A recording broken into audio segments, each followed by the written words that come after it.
Assalamu alaikum wa rahmatullahi wa barakatuhu. Inna alhamdulillahi nahmaduhu wa nusalli ala rasulil kareem. Amma ba'du, rabbi shrah li sadri wa yassir li amri wa hlul uqdatan min lisani yafqahu qawli. All praise be to Allah subhanahu wa ta'ala, the creator of the universe, and peace and blessing of Allah be upon Prophet Muhammad sallallahu alaihi wasallam and all those who follow his path till the day of judgment. My brothers and sisters, this is our live Q&A show, in which, mashallah, I will be answering all your questions through the options that are given to you. One of the options is that you can directly call on my mobile phone that is given on the screen, and you can either call me directly or text me, inshallah. Wa alaikum assalam wa rahmatullahi wa barakatuhu. Or you can, inshallah, use the chat box and you can call me by Jazakallah khairan. Alhamdulillah. So let me start first. Let me tell you, this is a live Q&A show, and please, brothers and sisters, avoid asking the questions about one particular sect or one particular imam or one particular person. And also, we should not waste our time. Life is very short, and Allah subhanahu wa ta'ala will ask all of us about our life and this time that Allah has given to us. So try your level best to make the best use of this time. And if you have contacts, please send this message to all your contacts and let them share this channel and subscribe with me. And if they have got any questions, they can ask me. So my brothers and sisters, now Ramadan is coming very close to us, and also the fitna that is going on all around the world with the Muslims. So if this is the right time where brothers and sisters can share their views, they can put the serious questions, either it is in English or Urdu or Arabic, or you can text me, or you can call me from the number given on the screen. If it is international, then it is 0044 7593 229380, and if it is local in UK, then it is 075 93229380. And you can put your questions in Arabic or Urdu or English. And you also have got the time for international countries, where you can check on the description. You'll get the times of different countries, mashallah. So my brothers and sisters, as I said, that there is a hadith of Rasul sallallahu alaihi wasallam, where Rasul sallallahu alaihi wasallam has spoken about the fitna that will come before the Qiyamah. And let me tell you about the minor signs and major signs, because there are brothers who were asking me that are the major signs, any major sign has come up, or any major sign has happened so far or appeared, or what is the ruling of minor signs? Are they all completed?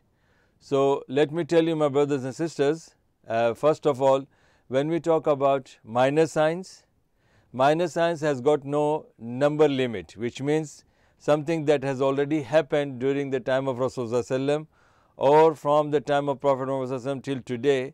Whatever alhamdulillah, the minor signs have been mentioned by Rasulullah, they have happened, and they will continuously be happening till the day of judgment. There is no number limit that once it has happened, it won't happen again. No, it will happen again. And also there is no time limit as well, like it has happened the last, and so it won't happen now. Last time a brother was calling me and he texted a question, and I promised him that inshallah I will answer his question through in the next show. So this is the question was, are born Muslims are more lucky than the Muslims? If not, please explain. If non-Muslims, the question is a Muslim who is born Muslim and a non-Muslim. So who is lucky? Is a Muslim luckier than the non-Muslim? So my brothers and sisters, Rasul sallallahu alaihi wasallam has answered this question in Sahih Muslim, that a person who is man batta'a amaluhu lam yusra' nasabahu. Very important hadith.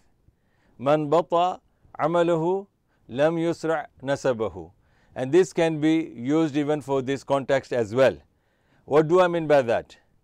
It says that a person who is not good in his practicing, a Muslim who is not a practicing Muslim, this will not, take him to the Jannah based on his family status. For an example, if a person is from Ahlul Bayt, Sayyid family, but he is, totally away from Allah's deen. So being a Sayyid from Ahlul Bayt family will not take him to the Jannah. Same thing when we talk about good luck and, good Muslim who is born is more lucky than the non-Muslim. You can't say that. Generally, Islam is the preference, but the word Islam means to submit your will to Allah subhanahu wa ta'ala. So the one who is, given the opportunity to accept Islam, and the one who has been informed through media, through whatever the sources, that this is Islam and this is Quran, this is the teaching of Prophet Muhammad sallallahu alaihi wasallam, not looking into the people today. So that person is definitely, when he accepts the deen and he follows that deen and he is sincere in that and he is, properly practicing, then definitely he is best of all, regardless of other Muslims, regardless of non-Muslim. So we cannot say luck. Luck has got nothing to do with in our religion. Luck is something that you create. You do it and you get the result, that is your luck, because you did that. And whether if you do it in the enlightenment of Quran and Hadith and you get the result, alhamdulillah. If you did it in the wrong way and you got the result, again it is you that who has done the action. Allah will not force you to do this or that. Okay, let me answer the question of a person who is ifti. How to learn fiqh, as most books are of the madhabs. Can you recommend some books for beginners in Arabic and English? The best book, alhamdulillah, according to my understanding, is that you should start with Riyadul Salihin. Riyadul Salihin, though it is written by Imam Nawawi and many people have ascribed him to Shafi'i madhab, but any book, like for example, if you study Bukhari, for an example, Imam Bukhari does not have his specific madhab when it comes to like these people who are blind followers. When they have the Quran, when they have the Hadith, still they say according to my Imam. Even they may be a good mufti or big mufti, but he will say that no, according to my Imam. So this kind of a person is not like Imam Bukhari. Imam Bukhari was not of that kind. Imam Bukhari was a proper neutral Muslim who was a muhaddith, and his religion was based on Quran and Sunnah. So he didn't have, people they say his fatwas were his madhab, but he didn't ascribe himself to any particular madhab. Same thing when we take a famous scholar like Imam Ibn Taymiyyah, they say he was giving the fatwa of Hanbali madhab, so he was Hanbali. Nothing like that, no. So my question is that, my brothers and sisters, go and study any book of fiqh, any book of fiqh. That doesn't matter. You can study the fiqh of Abu Hanifa, you can study the fiqh of Imam Malik, you can study the fiqh of Imam Shafi'i, you can study the fiqh of Imam Ahmad bin Hanbal, or any book of hadith. But you have to understand that when the scholars are giving their argument, or when scholars are giving their opinions, they will be giving their opinion based on the ayat of the Quran and the way they have understood it. So you have that ayah, you have to work out how to understand that ayah and where the Imam is saying. If the ayah says 4 and the Imam is giving the opinion according to me it is 3, then that's completely irrelevant. Same thing hadith. So if the Imam is giving you the hadith, and based on the hadith, if he is establishing his fatwa and the hadith is authentic, there is no disagreement of the hadith, there is no time limit for the hadith like it was said earlier, then the ruling has been abrogated, all these kind of things. So I can say that alhamdulillah, you can study any book of fiqh, any book of hadith, any book of tafsir, as long as you know what you are studying and what all you have to take is the dalil of Quran and hadith, alhamdulillah. Okay, can one follow a madhab in fiqh but do not do taqleed? See, there is no concept of madhab in our religion. When you are following Quran and Hadith, you are not doing any taqleed. You are following Quran and Hadith. So any scholar who gives you the Quran and Hadith and you take his Quran, if he says that this is in the Quran and you checked it, yes, you checked it and you understood that yes, this is the Quran and this is the translation. But there are people, when they give the translation, they, subhanallah, like for example, I said that people, they try to even threaten me by, saying that I should not speak about the birthday of Prophet ﷺ, and they are quoting 15 verses of the Quran, and wallahi, I swear upon Allah, none of the ayah specifically says about the birthday of Prophet ﷺ, that he celebrated it or Allah is celebrating his birthday. So I can understand that this is all rubbish in the way they are, making their opinion from those Quranic verses. And I can say it's more than that, that they are lying upon Quran and Allah subhanahu wa ta'ala. Okay, Assalamu alaikum. I am listening. Okay, brother, what's the ruling on prayer when traveling? What's the minimum distance and is it compulsory to shorten the prayer?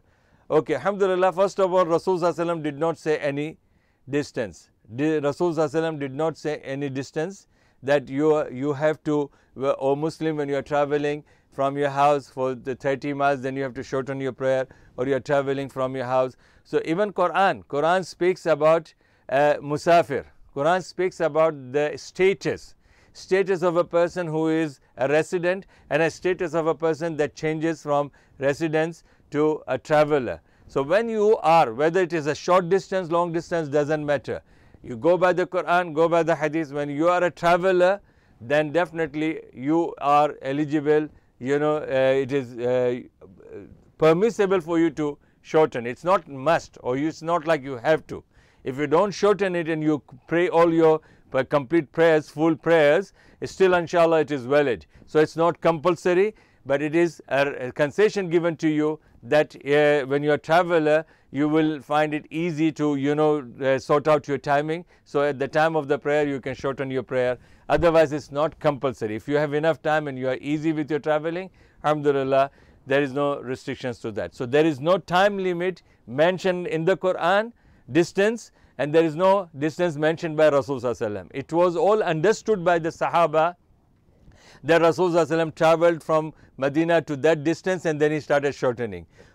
Or Rasul sallallahu alaihi wasallam he left Medina and went to Mecca and stayed there for 14 days or stayed there for 2 days, 3 days. So so alhamdulillah, that was all understanding of the Sahaba. But there is no specific word of Rasul sallallahu alaihi wasallam which says after you have left your home and you travel this much distance, you can shorten your prayers. Nothing like that. Not the Quran, not even the Hadith. I am a student of bachelor, sir. I have a question for you that we are getting co-education. So what Islam says about it? Is it fine? Is it fine? So, or should we go for separate one? Say it depends upon your own situation. Education is, co-education is very clear that you are mixed with the boys and the girls together.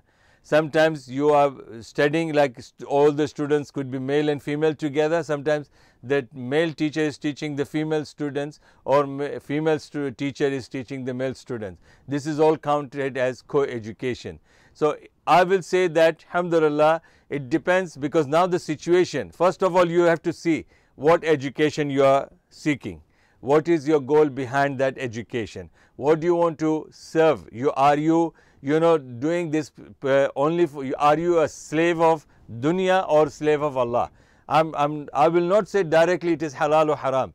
First I will have to see that, because it's a stupid thing just to say no, in a mixed education you can't. I studied all my education in mixed education.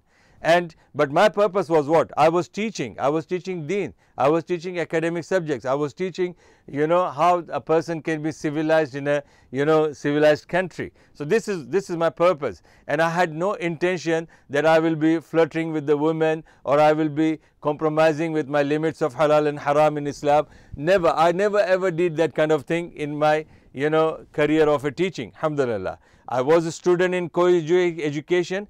I was a teacher all my career since 1987. I was, studying teaching in the, till 1987 I was a student, and from 1987 I became teacher. I was teaching in primary school, mixed school. I was teaching in secondary school, mixed school. I was teaching in high school, mixed school. I was teaching in the college, mixed school. I was teaching in the university, mixed school. But alhamdulillah, my target did not change. So you have to understand that what is your purpose behind this education. What do you want to do? Do you want to remain servant of Allah and serve the humanity to please Allah, or you want to do only, become the servant of your dunya? So that is based on that you can think. And if it is a co-education and you have the target of Allah, to please Allah and to improve your akhirah, then that's fine. You can go and study in the co-education as well. Assalamu alaikum. Okay, and I have one more question. Can we celebrate birthday? No, according to me, alhamdulillah, you can celebrate birthday if you want to celebrate, but there is no hadith, there is no ayah that tells you do or don't do.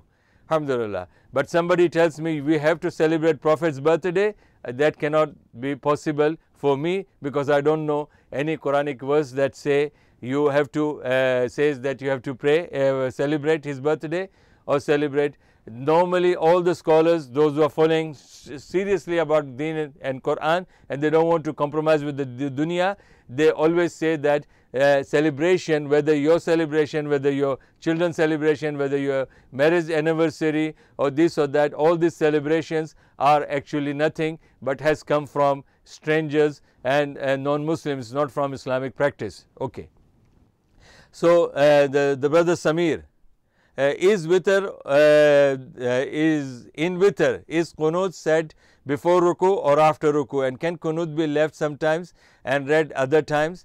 Explain in Urdu. Witter is not fard. Witter is not fard, and the Qunut in the Witter is also not fard. So that means if you even miss the whole Witter sometimes, Allah will not punish you for that. This is one thing. And also if you think, subhanallah, that you sometimes you read Qunut and sometimes you don't, then it will affect your Witter. No, alhamdulillah. So वितर का जो हुक्म है उर्दू ज़बान में मैं बताना चाहता हूँ. वितर जो है, पहली बात है कि वितर फ़र्ज़ नहीं है. जैसे अगर आपने जुमा नहीं पढ़ा, फजर नहीं पढ़ी, फ़र्ज़ जो ज़ोहर नहीं पढ़ी, तो आप गुनाहगार हैं, इस्लाम से भी खारिज हो सकते हैं. तो इस तरह अगर आपने वितर जो है छोड़ दी तो आप गुनाहगार नहीं है, वितर फ़र्ज़ नहीं है. इसी तरह वितर के अंदर अगर कुनूत भी आपने नहीं पढ़ा तो भी आपकी वितर ख़राब नहीं होती, क्योंकि ये फ़र्ज़ नहीं है इंशाअल्लाह. ओके, अस्सलाम वालेकुम. Doctor, did you listen to Muhammad Luhaydan? No, I didn't. Okay, because I've got lots of other things, inshallah, and I'm listening to, as I said, Mahmoud Khalil Husri for my hifz and revision, alhamdulillah. Samir Ishaq, doctor, what is the most correct opinion as to reciting Surah Al-Fatiha behind the Imam? According to my understanding, I will consider my salah, I don't know about other people, I will consider my salah incomplete, invalid if I don't read behind the Imam, whether it is Fajr prayer, Maghrib prayer, Asr prayer, Isha prayer, Zohar prayer. If I am behind the Imam, regardless of whether he gives me a time or not, I do pray Surah Al-Fatiha behind the Imam. So according to me, my namaz, I can say about my namaz, I can't say about others, but my namaz, I think if I don't pray, it's invalid for me. So I have to repeat it if I don't pray. So I pray. Alhamdulillah. Okay, before reading Qunut in Witter, is saying the takbir or durud, doing Raf'al Yadain like in the Hanafi madhab authentic from the Prophet, Sahaba or Tabi'een. See, alhamdulillah, I don't know about what the Hanafis are doing. I know about their madhab, but I'm not entertaining here their madhab. I'm saying the hadith clearly says that Rasul sallallahu alayhi wasallam, he read the Qunut, and Sahaba did raise their hands in the Qunut. So my brothers, at the beginning of this show, I put the text message that the terms and conditions of the question is that you can ask general questions, and please don't bring any particular sect or any particular madhab, or don't bring any particular sheikh or mufti's case here. Alhamdulillah, I won't entertain. I will only tell you what I know from the Quran and Hadith, and alhamdulillah, you can verify it because I quote with the references. So as far as the Sahaba and Tabi'in are concerned, they used to raise their hands, but there is no reference, authentic reference, which says that Sahaba would, after the qunut, would wipe over their face. So there is no authentic reference to that. But raising of the hands is there, Rafa'il Yadain is there, and qunut, as the brother was saying, qunut can be read before the ruku and qunut can be read after the ruku to your ease, inshallah. So these are the things, mashallah, my brothers and sisters. Please, as you know that now the situation is so, now see, this is one of the points which I wanted to mention. The last time I was on one of the radio show, live show, and I told them that, you know, definitely when the situation happened in New Zealand, here in UK, the Muslims are, mashallah, contacting the police, Muslims are, you know, contacting the MPs and all those kind of things, authorities to provide them security. And we Muslims are very, you know, expert in looking for the fund. So they have applied for it and they, mashallah, getting the fund for the security. I have no objection to that because I'm not that expert in that kind of thing. But my point is that, my brothers and sisters, I told you that the cause that we have, thanks for answer, sir. You told about reciting Surah Al-Fatiha. So when should we recite Surah Al-Fatiha? Means after the qiraat of the Imam. It can be, better way is if the Imam gives you the time to recite Surah Al-Fatiha, you know, when he remains silent. But if he is not, many of them are very stubborn, very stubborn, very stubborn. They deliberately, they know that some people are there behind me and they will read Surah Al-Fatiha. So they deliberately don't give the time. Subhanallah, may Allah accept their prayers, because I think if you are praying only for the sake of people, then your prayer will not be accepted. So any time you can pray Surah Al-Fatiha, and these are been explained, you know, so because Rasulullah did say that when Imam is reading the Quran, first of all, let's understand the hadith of Imam, how he should be reading the Quran when he is leading the prayer. Hadith in Sahih Bukhari, hadith in all the books of hadith. Rasul sallallahu alaihi wasallam, when he taught this way, that the Sahaba has noticed from him that he would read Alhamdulillahi Rabbil Alameen thumma sakat. This is what the Sahabi is saying. A female Sahabiya, she heard him reading the Surah Al-Fatiha in the louder prayer, and she is saying that Rasulullah used to read Surah Al-Fatiha and he would stop at every ayah. What was the reason? It's not known. But Abu Huraira was asked that, you know, when can we read?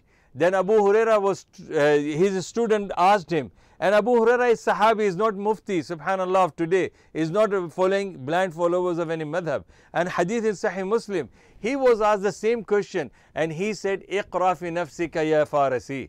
Read inwardly. That means there is no time limit for that. There is no, before or after. Whenever you get the opportunity, inshallah, you should read the Surah Al-Fatiha behind the Imam. Alhamdulillah.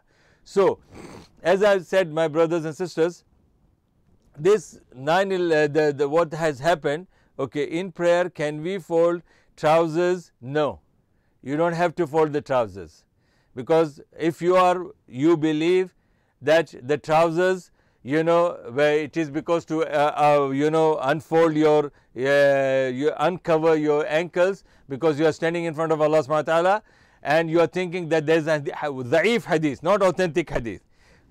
The hadith which says that if your ankles are covered with your trousers, your wudu is broken. That hadith is agreed by the scholars of hadith that hadith is weak. So you don't have to. If you don't, you know, wear the trousers above the ankle outside the namaz, then you should not be doing it for the namaz, because this is not the sunnah.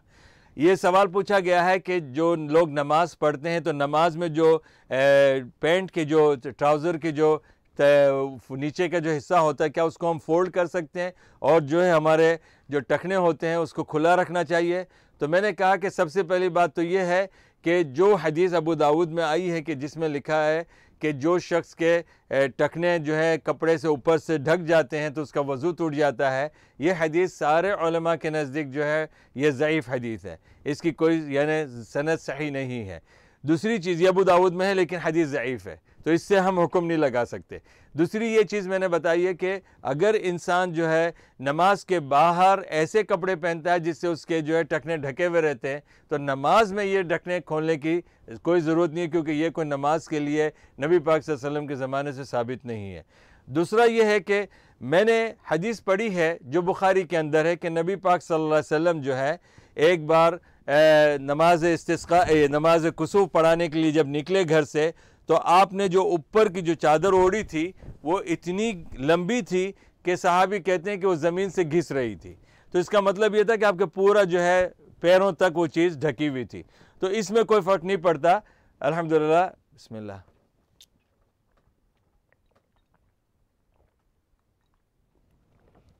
तो इससे ये भी पता चल गया कि रसूल सल्लल्लाहु अलैहि वसल्लम ने भी ऐसी दफ़ा ऐसे कपड़े पहने हैं, चाहे वो ऊपर का ही वो हो, जो शॉल थी या जो थी चादर थी जो उनके टखने ढके हुए थे और नमाज पढ़ रहे थे, तो ये जायज़ है अल्हम्दुलिल्लाह। दूसरा, सही मुस्लिम में जो इल्लत आई है वो ये है कि जिसको तकब्बुर और किब्र हो, तो लोग कहते हैं नहीं, नबी सल्लल्लाहु अलैहि वसल्लम की सुन्नत है कि आप कभी जो है टखने ढाकते नहीं थे, तो आप अगर उस पर अमल नहीं करेंगे तो ये आपका किब्र है। नहीं, ऐसा कुछ नहीं है। किब्र इस तरह होता है कि लिबास में आदमी ऐसे कपड़े पहनता है जिससे दूसरों के कपड़ों को देखकर जो है वो उनको नीचा समझता है, या उनको फ़कीर समझता है, या उनको जो है हकीर समझता है, या उनको जो है दिक्यानुसीख है यानी पुराने ख्यालात का इंसान समझता है। ऐसे इंसान के बारे में ये लफ्ज़ है। लेकिन जो इंसान आम तौर पे जो है अगर कपड़े, और नबी पाक सल्लल्लाहु अलैहि वसल्लम ने क्यों जो है अपनी चादर को ज़मीन पर घिसते हुए नमाज के लिए गए थे, अगर ऐसी बात थी तो। अबू बकर और सहाबा के बारे में आता है कि उनके भी कपड़े जो है कभी कभी उतर जाते थे, तो ऐसा तो नहीं है। So okay, the two additional things I have mentioned in the Urdu language regarding the folding of the the trousers above the ankle. Now this is what I have said to them, is that there is a hadith of Rasulullah which is found in Bukhari, where he was praying the prayer for eclipse, solar eclipse or lunar eclipse, and he went out of his house in hurry, and he was wearing a gown, and that gown was dragging on the floor. So that means he was covering his ankles as well, and while he was praying. So that is permissible. And there's another hadith in Sahih Muslim where Rasulullah did say that if a person who is wearing the garments below his ankle with the pride, then this person will, his ankles will be thrown into the hellfire. Now that is very specific reason mentioned by Rasulullah. A very specific intention and the behavior and the characteristic of a man is mentioned by Rasulullah. So if a person is not pride, he doesn't have the pride in his clothes, and he doesn't insult the people, he doesn't look down upon the other people and doesn't insult them, and doesn't think that they are backward people and they are illiterate people. If such kind of a person, if he doesn't have that illness in his heart, and he wears above below the ankle, inshallah there is no harm in that, because he doesn't have the pride in that. So my brothers and sisters, mashallah, this is our live show Q&A, and I appear every Saturday, mashallah, at 7 o'clock. So you can please share it, subscribe with me, and inshallah forward it, and you have the access to the WhatsApp and your text messages. Inshallah, anybody who joins you after you have sent the text message, definitely you will get the equal reward for that, inshallah. What's your opinion of Shaykh Imran Hussain? Shaykh Imran Hussain is my Shaykh. Barakallah fiqh. Never ask these questions. I told you, my brothers and sisters, this is really upsetting me that you people are asking Shaykh Imran Hussain. I cannot compare myself with his knowledge. He is, mashallah, senior in age, he is senior in his experience, he is senior in his research, he is academically highly qualified than me, he is religious wise is highly qualified than me. So you people should not be comparing that. Alhamdulillah, I am sitting over here not to entertain or not to talk about people's personal opinion. I respect everyone, alhamdulillah. And when it comes to the shortcoming, everybody has got the shortcoming, alhamdulillah. So Akhir Zaman, the opinions when it comes to Akhir Zaman, alhamdulillah, Shaykh Imran Hussain is not the only man who speaks about the last day before the day of judgment, the signs before the day of judgment. He is not the first man. He is also having the similar opinions like other scholars have. So alhamdulillah, I consider those things as opinions. I don't consider those as critics. I don't consider this as, kufr or this and that. Alhamdulillah. Instead, that we all should benefit from, the scholars when they talk about certain subjects which are today it is relevant. Like I have the same discussions with my own son, mashallah. We all listen to different shuyukh. And my son discusses with me. He sits with me and he talks about, that what will happen before the Qiyamah, what are the signs, and what are the things that are mentioned in the hadith. Should we take it literally? Should we, define it in a different way? Or we have to give logical reasons to that, or we have to describe it into today the scientific things are happening. Like for example, Rasulullah said the people, the Dajjal will travel very fast. So some people they say that it refers to the fastest aeroplane or fastest rocket that he will be using. Okay, a metaphorical way of explanation, that's opinion. That's not something that is confirmed in the Quran or Hadith. Literal, yes, that's also Quran and Hadith. So it's depend upon that. Okay, should we visit shrines in India such as Ajmer Sharif? Why not? You can visit it. You can visit any place you like it. But what are the limits? What are the etiquettes if you are visiting? Visiting is different thing and worshipping is different. People are worshipping there and that's not permissible.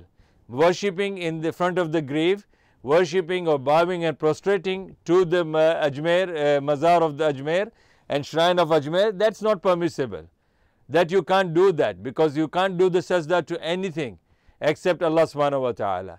You can't even raise your hands and ask the Khaja Ajmeri about to give the rosy to you, the rizq, or to give the child, or to find you the lost items. These kind of things people they do. So many things that shirk is happening there. I will say that if you are going to do the shirk there, or like you have a mannat or you vowed that you're gonna, if this thing happens in your life, then you're gonna cover the shrine with the mats or cover sheet, or you go with the chadar or something like that. That's not a part of our religion. Nobody has ever come to Prophet's grave and did that. Nobody has ever done this to any grave of any Sahaba. Can you explain the hadith about the horn of Shaitaan rising from Najd in Urdu? Some say it is Iraq and others say it is Najd in Saudi Arabia. Alhamdulillah, I say it is not in Saudi Arabia. Because see, Rasulullah when he was referring it to, then it could be horns of Shaitan. First of all we have to understand what is horn of Shaitan. ये कहते हैं कि शैतान के जो सिंग निकलेंगे नज्द से, जो ये नज्द कौन सी जगह है, ये नज्द सऊदिया में है या नज्द इराक में है, तो शैतान कहीं से भी निकल सकता है. शैतान can come out from anywhere. Alhamdulillah, so we don't have to, like every day Rasulullah is saying, don't pray at the time when the sun is rising, because the shaitan stands there with his horns. So that means that does place becomes a najd? No. Alhamdulillah, so we have to be careful. Some people have issues with Saudi Arabia, so they bring that word in najd and they refer to some people about that.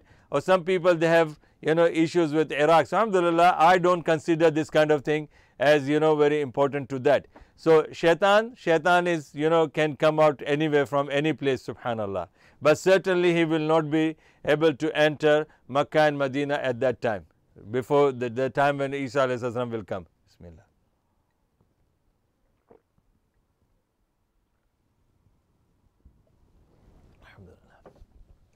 Also, my brothers and sisters, this question does not relate to this. Now first of all, what do you mean by horn of shaitan here?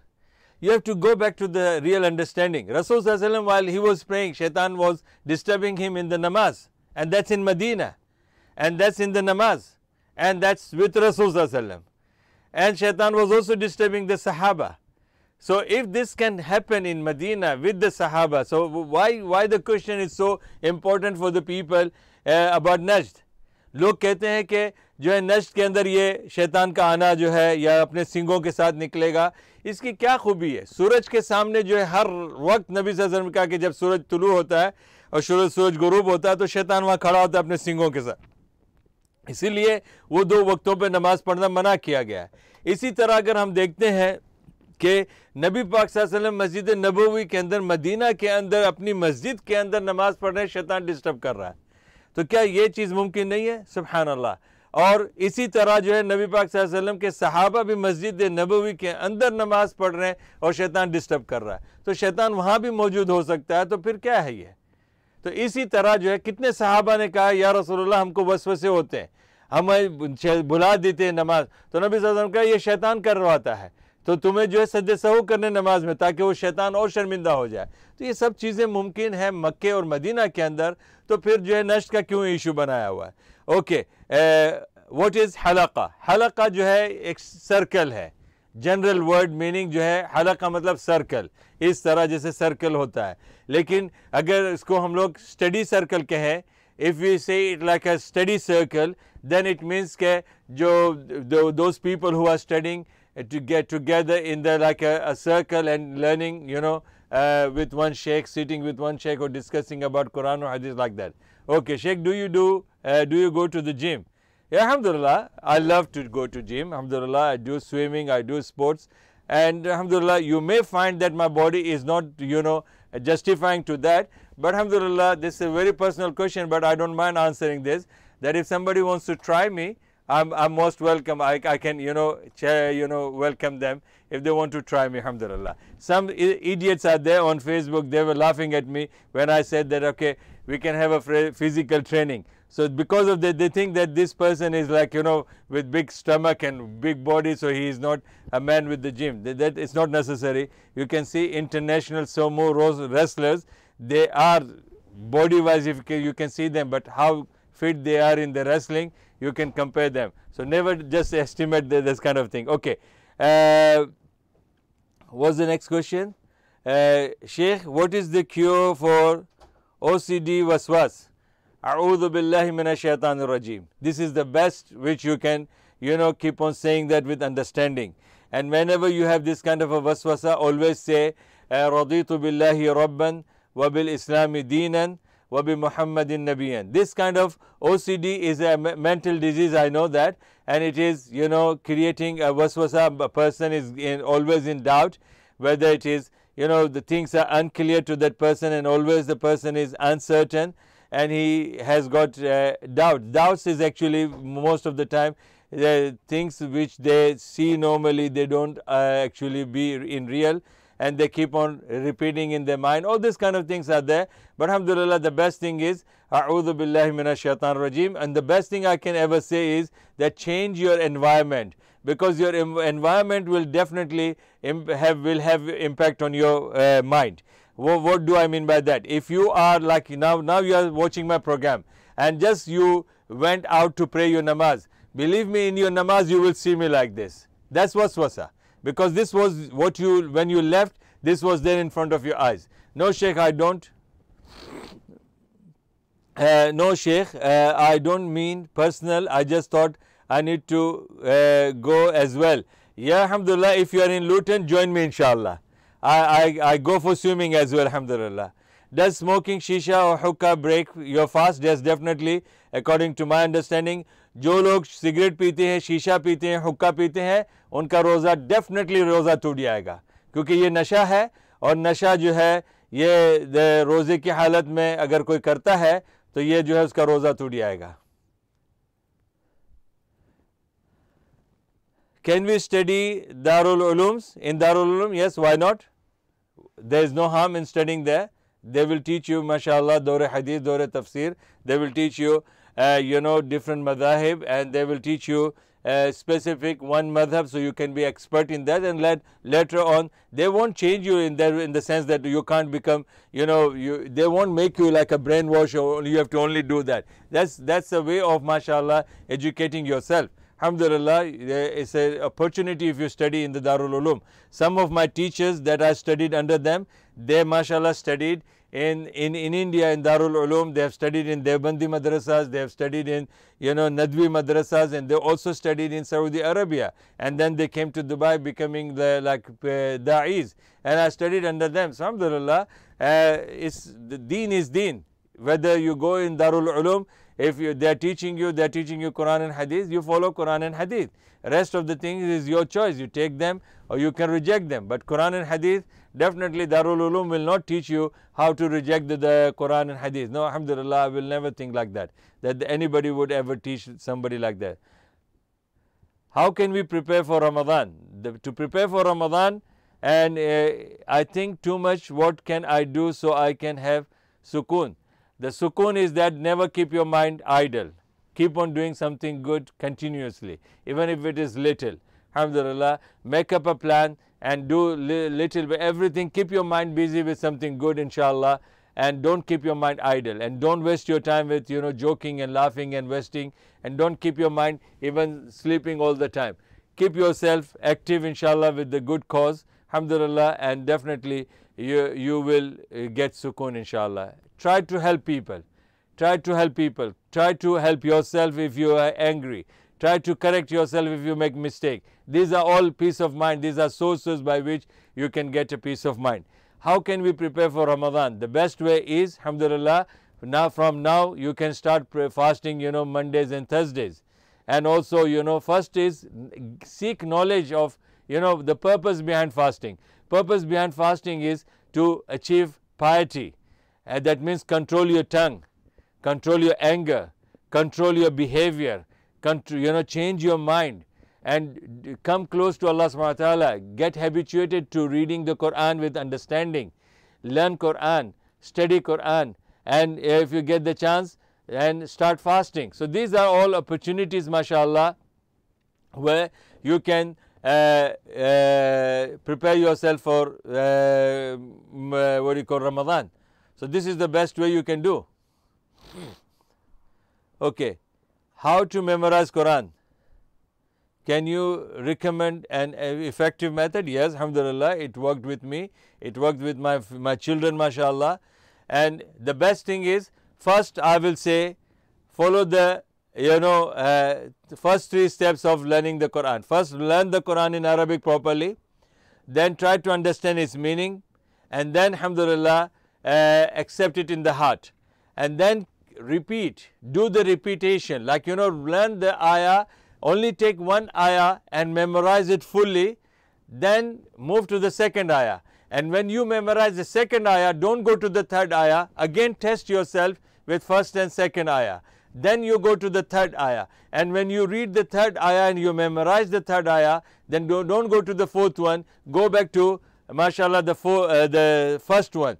First, second, third, then fourth one. And once you think, mashallah, yeah, alhamdulillah, I did, but I'm not good at it now because I don't get any regular masjid to lead the namaz. Normally when I was Imam, 18 years I was leading namaz in Dubai, mashallah. So I had a routine that my Fajr, Maghrib and Isha, I used to revise all my Quran from Surah Al-Fatiha to Surah Al-Nas. And then once it is finished, I would go back again to Surah Al-Fatiha. So that way I was with Co-op, but here 14 years, I didn't get the opportunity to lead the 5 daily prayers regularly. So alhamdulillah, I can say, may Allah forgive me that I am not that good as Hifz nowadays, alhamdulillah. Sir, everything is written about humans' acts, means where whatever I am doing right now is already written, right? So what do you say about the destiny? Means if today I am doing something good, oh, so it's already written. So why are we getting credit that I am performing nawaz, etc.? If I am doing anything wrong, so why I am responsible? It's already written. So kindly describe.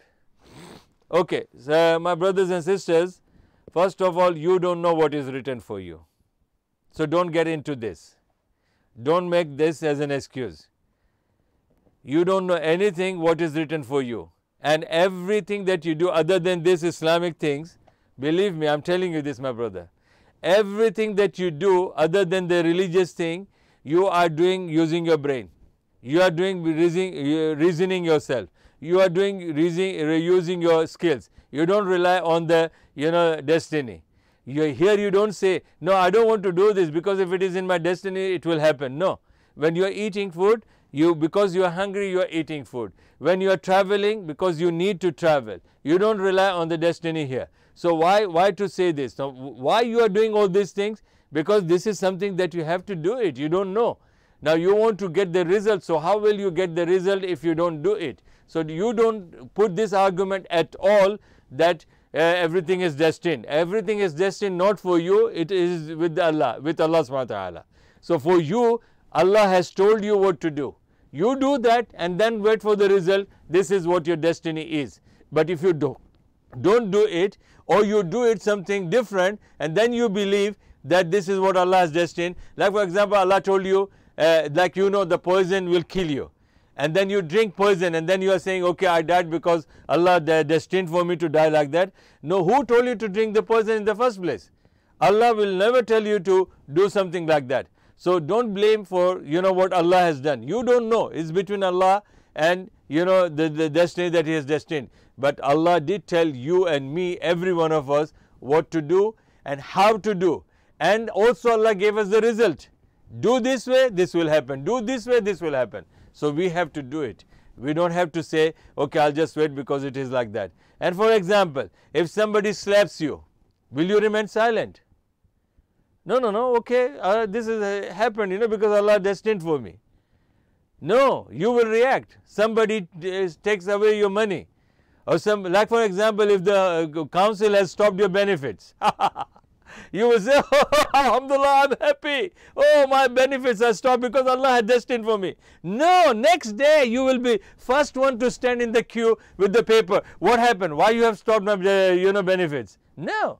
So remember, destiny is not something that you know it. It's Allah who knows it. Allah told you what to do. When you do it, good way or bad way, the result will be good or bad after you have done it. That is destiny. And that is after you have done it, you will know it. So then, not before that. Okay, what is the purpose of our creation? Allah subhanahu wa ta'ala has said in Surah Al-Dhariyat, chapter 51, verse 56, وَمَا خَلَقْتُ الْجِنَّ وَالْإِنسَ إِلَّا لِيَعْبُدُونَ. अल्लाह ताला ने इंसान को जो है किस लिए हमें पैदा किया? अल्लाह ने हमें इसलिए पैदा किया कि हम अल्लाह की इबादत करें. Allah has created all of us to worship Him. This is what Allah subhanahu wa ta'ala has given us the reason. So this is the reason that Allah has mentioned in the Quran, that He has created us to worship Him. Bismillah.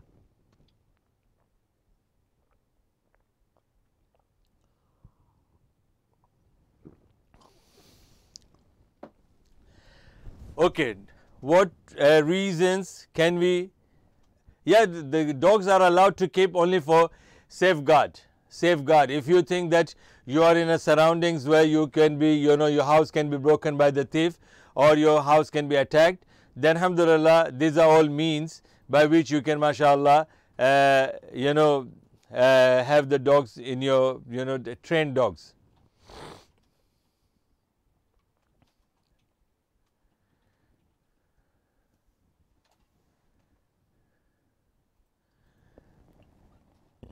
Allah subhanahu wa ta'ala has created us to worship Him, but do you think when we are worshipping Allah subhanahu wa ta'ala, does that, increase in Allah's domain anything? No. Alhamdulillah, there is nothing. Allah is not in need of our worship.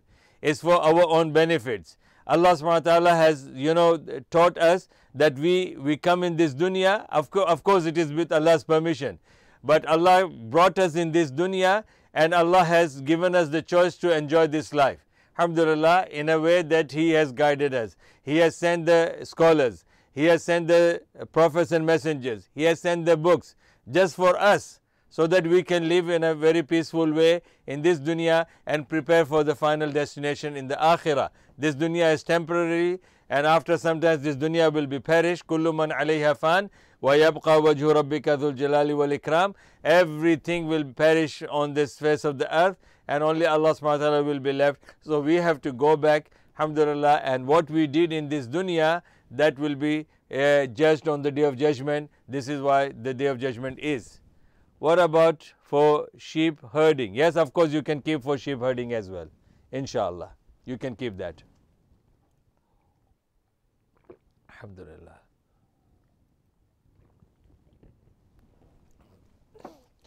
MashaAllah, my brothers and sisters. Okay, Thanks for explaining, sir. Most of the people wondering about this question, me as well. You explained well. Jazakallah khairan. Alhamdulillah. These are the things, subhanallah, when I was of your age, I don't know how young you are, but when I was of your age and when I first came to Islam, these questions were, bothering me as well. And I used to open the Quran and I used to challenge Allah. Allah, if this book is your book and you are true and your book is true, then give me the answer. And Allah subhanahu wa ta'ala would open my mind, alhamdulillah, from the Quran itself, alhamdulillah. But we can't keep them as pets.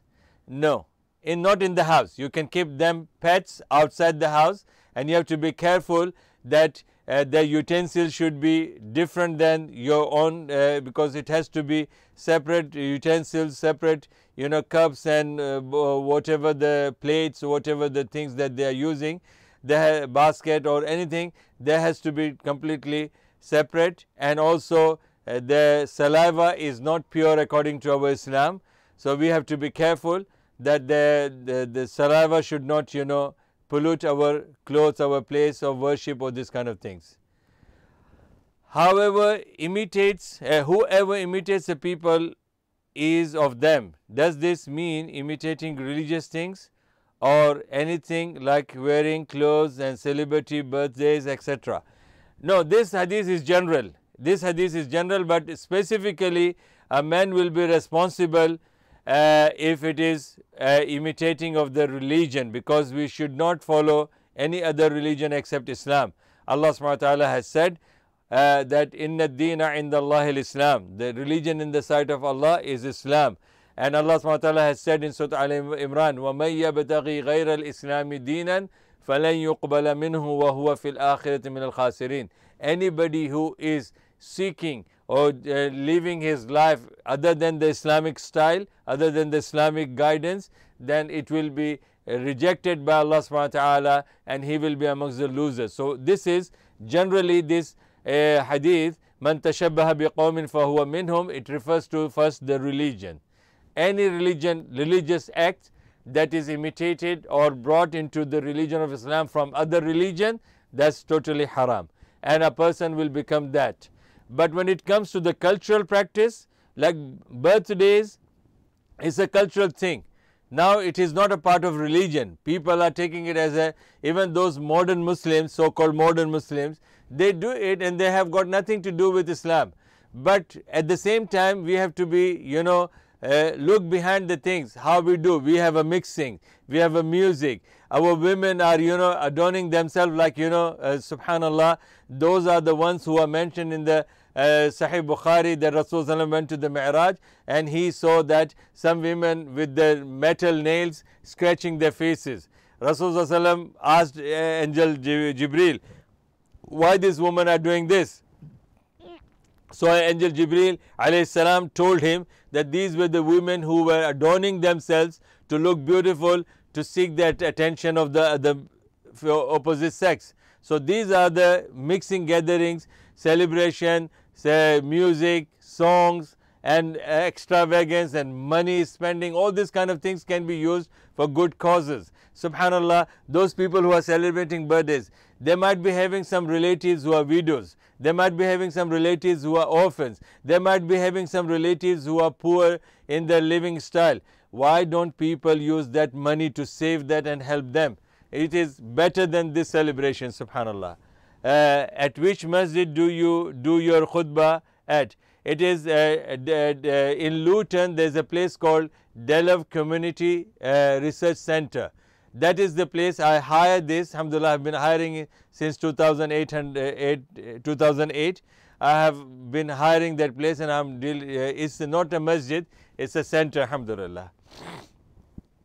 It's the Darwah Learning Community Center, Luton, and it is 243. Yeah, you'll get the text message now.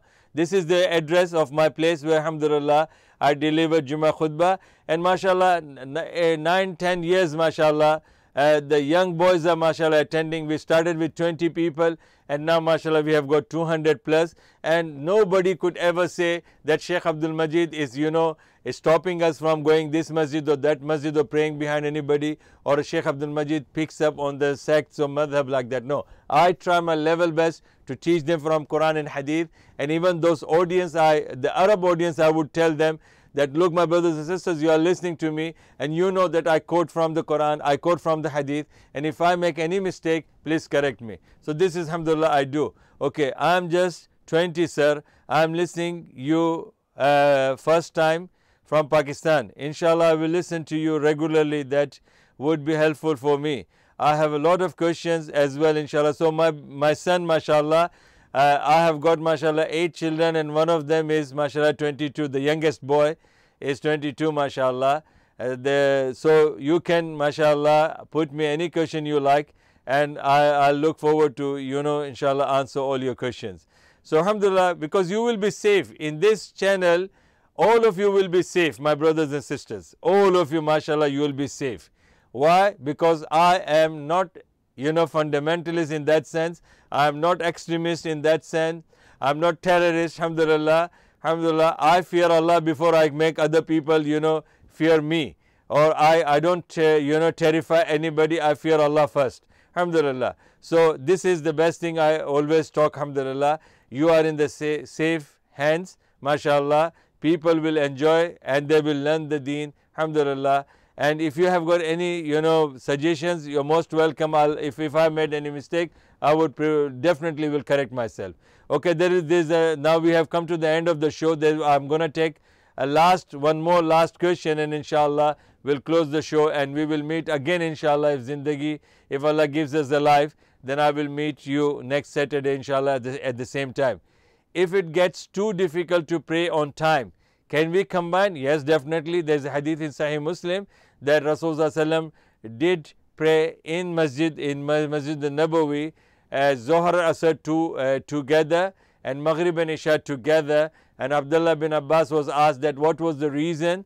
Then Abdullah bin Abbas is saying that this was the demonstration from Rasulullah that sometimes you can do this to make yourself easy in the ibadah. Alhamdulillah. So my brothers and sisters, this is my channel, and this is you can subscribe this. There are so many mashallah uploads are going every day mashallah, where I teach 40 hadith, where I teach Arabic, where I teach tajweed, where I have got question answers, my Jummah khutbahs, and this is the link you can send to anybody mashallah. And I'm not looking for more subscribers. I'm saying I look for the quality people. So alhamdulillah, the more you benefit, the more ajr I will get inshallah. And if you want to attend my Jummah khutbah is at 234 is the number, and the road is called Dello Road, and it is in Bedfordshire, Luton, and the postcode is LU11TB. Most welcome inshallah. And you can meet me there, or you can alhamdulillah join me every Saturday on this show. Jazakumullah khairan. Assalamu alaikum wa rahmatullahi wa barakatuhu.